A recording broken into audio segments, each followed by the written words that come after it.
গত ২৪শে মে আমি আর প্রিয়াঙ্কা আমাদের বাবা-মাদের নিয়ে হিমাচল প্রদেশের কিছু অংশ ঘুরে আসলাম। ঠিক এর আগের বছরই আমি আর প্রিয়াঙ্কা কাজা টাবর রিগংপি অর্থাৎ স্পিতি এবং লাহুল ভ্যালির কিছু অংশ ঘুরেছিলাম। তবু এই বছর ভেবেছিলাম বাবা-মাদের নিয়ে সিমলা, মানালির এই দিকটা একটু ঘুরতে যাব। তো আমরা শুরু করেছিলাম চণ্ডীগড় থেকে। আমরা ব্যাঙ্গালোর থেকে পৌঁছে গেছিলাম চণ্ডীগড়ে এবং বাবা-মারা কলকাতা থেকে এসেছিল চণ্ডীগড়ে। চণ্ডীগড় থেকে আমরা সোজা পৌঁছেছিলাম সিমলা। সিমলাতে ২ দিন স্টে করেছিলাম। সিমলা থেকে মান্ডি হয়ে আমরা পৌঁছে গিয়েছিলাম মানালি। সেখানেও আমাদের স্টে ছিল ২ দিনের। মানালি থেকে একদিন সিসু অটল টানেল হয়ে এবং সিসু থেকে একদিন বেরিয়ে বারলাচালা পাস ঘুরে, বারলাচালা অর্থাৎ হিমাচল প্রদেশ এবং লাদাখের মধ্যে যে পাসটি আছে সেটি ঘুরে আমরা পৌঁছে গিয়েছিলাম থেকে পরের দিন সকালে বেরিয়ে পৌঁছে গিয়েছিলাম ভুন্টার। ভুন্টারে একদিন স্টে করে ডাইরেক্ট পৌঁছে গিয়েছিলাম আবার চণ্ডীগড় এবং চণ্ডীগড় থেকে ফ্লাইট ধরে কলকাতা। এই ছিল আমাদের ট্রাভেল প্ল্যান। ২৪শে মে আমি আর প্রিয়াঙ্কা সন্ধ্যা ৭টা সাড়ে ৭টা নাগাদ পৌঁছেছিলাম চণ্ডীগড়ে। বাবা মাদের ফ্লাইট অলমোস্ট ১.৫-২ ঘন্টা আগেই পৌঁছে গেছিল চণ্ডীগড়ে এবং বাবা মারা হোটেলে চেক ইনও করে নিয়েছিল সেই সময়ের মধ্যে। এবারের ট্রিপটা যেহেতু বাবা মাদের সঙ্গে নিয়েছিল তাই আমরা অলমোস্ট ৭-৮ মাস আগে হোটেল বুকিং শুরু করেছিলাম। সিসু এবং জিসপার ক্ষেত্রে আরো আগের থেকে শুরু করেছিলাম বুকিং। তার ফল হয়েছিল এটা, আমরা অবিশ্বাস্য কম দামে যথেষ্ট ভালো ভালো হোটেল বুক করতে পেরেছিলাম।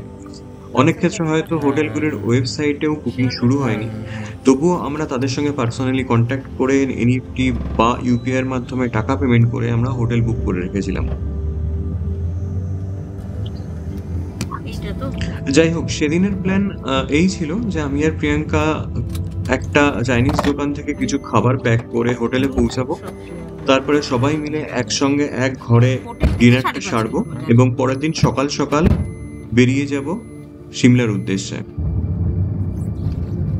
চণ্ডীগড় শহর হিসেবে খুবই পরিষ্কার পরিচ্ছন্ন এবং ভেরি ওয়েল প্ল্যান্ড সিটি। যদিও এখন একটু ট্রাফিকের সমস্যা আছে, যদিও ব্যাঙ্গালোরে থেকে অন্য শহরের ট্রাফিকের কথা বলার ধৃষ্টতা আমার নেই। হোটেলে পৌঁছানোর আগে কিং চাইনিজ বোল এই রেস্তোরাঁ থেকে আমরা চাইনিজ খাবার নিয়েছিলাম। ফ্রাইড রাইস এবং চিলি চিকেন যথেষ্ট ভালো খাবার ছিল এবং সবাই মিলে খুব এনজয় করে রাত্রে ডিনার করেছিলাম।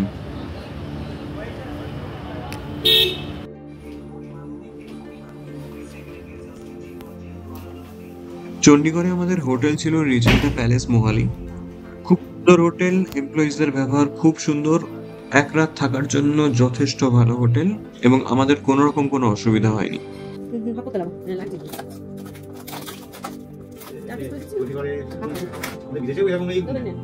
এরপরে রাত্রিবেলা খুব আনন্দ করে সবাই মিলে ডিনারটা একসঙ্গে করেছি। একটু বড় ক্লিপ আমি একটু ফাস্ট ফরওয়ার্ড করলাম, কিন্তু রেখে দিলাম যাতে পরে আমরা আবার দেখতে পাই। এই মেমোরিগুলো ক্যামেরা বন্দি করে তারপরে এসএসডি বা হার্ড ডিস্কে সেভ করে রাখা, তারপরে কিছুদিন পর ডিলিট করে দেওয়া। তার থেকে আমার মনে হয় ইউটিউবকে অ্যাজ এ ফ্রি স্টোরেজ হিসেবে ব্যবহার করা বেটার।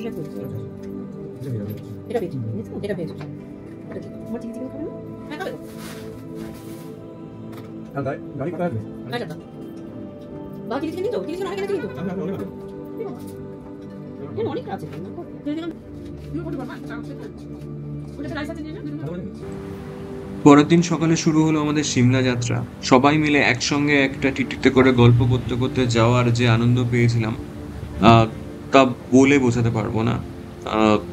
এরপর থেকে হয়তো বাবা মাদের সঙ্গে নিয়ে বেড়াতে গেলে আমরা এভাবেই একসঙ্গে আনন্দ করে ট্রাভেল করতে পছন্দ করব।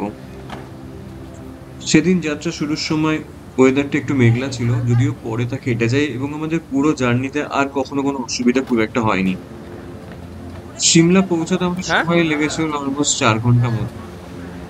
ঠিক আছে, নিজেদের হাতের কাছে যখন ইচ্ছা ইয়ে করা যাবে।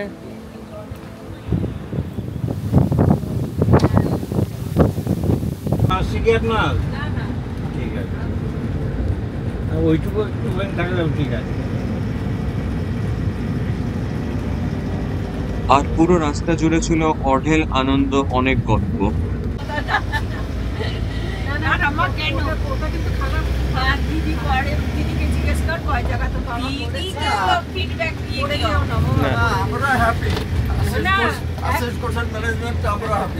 আমরা হ্যাপি, আমি হ্যাপি না।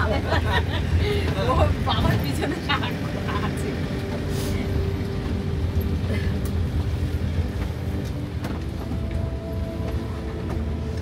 আশিস ঘোষ ভুলভাল প্ল্যান করে। আমরা সেদিন ট্রাভেল করছিলাম কালকা সিমলা হাইওয়ের উপর দিয়ে এবং জাবলি নামে একটি জায়গায় হলদিরামসে দাঁড়িয়েছিলাম সকালের ব্রেকফাস্ট করতে। ইডলি আর কফি দিয়ে খুব সুন্দর ব্রেকফাস্ট হয়েছিল এবং ওয়াশরুমটি ছিল খুব পরিষ্কার পরিচ্ছন্ন।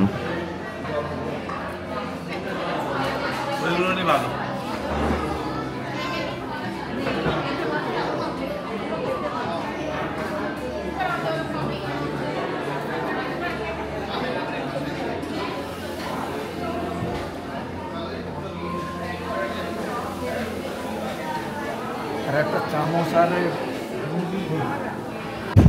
ভাড়া না, এগুলো সব পার্সোনাল। আমরা যখন সোলার পৌঁছেছিলাম তখন দেখেছিলাম রাস্তার একপাশে মাইলের পর মাইল গাড়ির লাইন, যদিও তা গাড়ির ট্রাফিক ছিল না। গাড়ি বিক্রি কোম্পানি এখানে লেগেছে তা হতে পারে। পরে জেনেছিলাম পুরো সৎসঙ্গের জন্য এই অলমোস্ট 25-30 কিলোমিটার গাড়ি পার্কিং এর ব্যবস্থা। গাড়ি রেখেছে জায়গা যেখানে গেছে আসতে হবে। এখানে একটা বড় ইয়ের কাছে না ওয়াইন তৈরি কাছে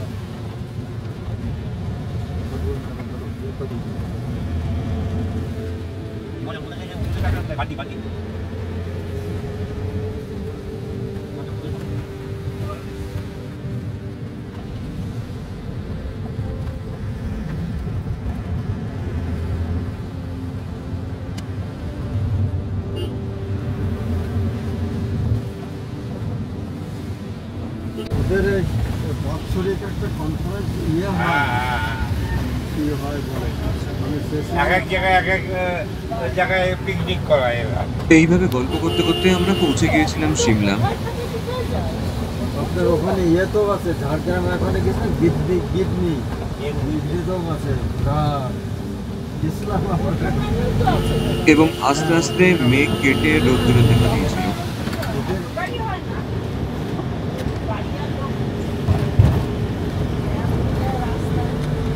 অনুকূল ঠাকুরের নিতে সৎসঙ্গ। না না, এক একটা ওরা দুই ভাই নাকি এখন ছোট ভাই? না না না না না না, এ বিভিন্ন সৎসঙ্গ বলে যে কোনো মানে গোষ্ঠীরই হয়। এবার অনেক গোষ্ঠী, ইন্ডিয়াতে অনেক গোষ্ঠী আছে। অনেক গোষ্ঠী আছে সেই মানে মিলিত হওয়ার অনুষ্ঠানটাকে বলে সৎসঙ্গ। সেটা অনুকূল ঠাকুরের হতে পারে, সেটা ভালো বৃষ্টি হয়ে থাকে।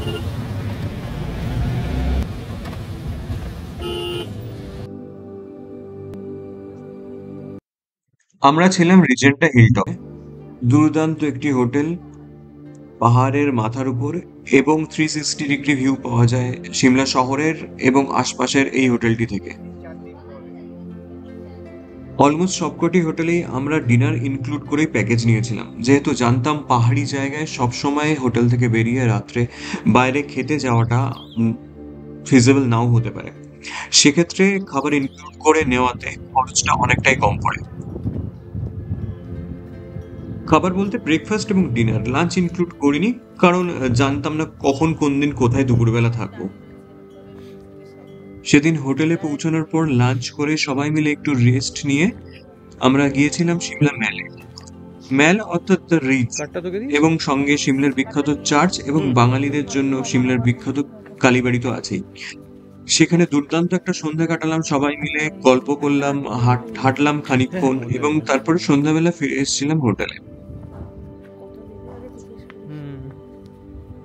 হোটেলে পৌঁছে আমি ভুলে গিয়েছিলাম হোটেলের ঘরগুলোর ভিডিও করতে, যেটা করা উচিত, যেটা মনে পড়েছিল চেক আউট করার সময়। তাই যখন ভিডিও করলাম ঘরগুলো একটু অপরিচ্ছন্ন, অগোছালো। ঘরগুলো থেকে দুর্দান্ত ভিউ, পরিষ্কার পরিচ্ছন্ন ঘর, লিনেন খুব ভালো, বসার জন্য পর্যাপ্ত জায়গা। যদিও আমাদের একটা ঘর একটু ছোট ছিল, যদিও ভিউ এর কারণে আর আমরা সেই দিকে মাথা ঘামাইনি। সাথে জল গরম করার জন্য কেটলি বা কফি করার জন্য কেটলি তো আছেই। দুর্দান্ত পরিষ্কার পরিচ্ছন্ন একটা বাথরুম, এবং অবিশ্বাস্য লাগলেও শুনতে এসিও ছিল। কিছু কিছু কারণে গরমকালে সিমলাতেও এখন এসির প্রয়োজন হয়। আজ এই পর্যন্তই। এর পরের ভিডিওতে সিমলার বাকি বেড়ানোর ডিটেলস থাকবে। Thank you so much.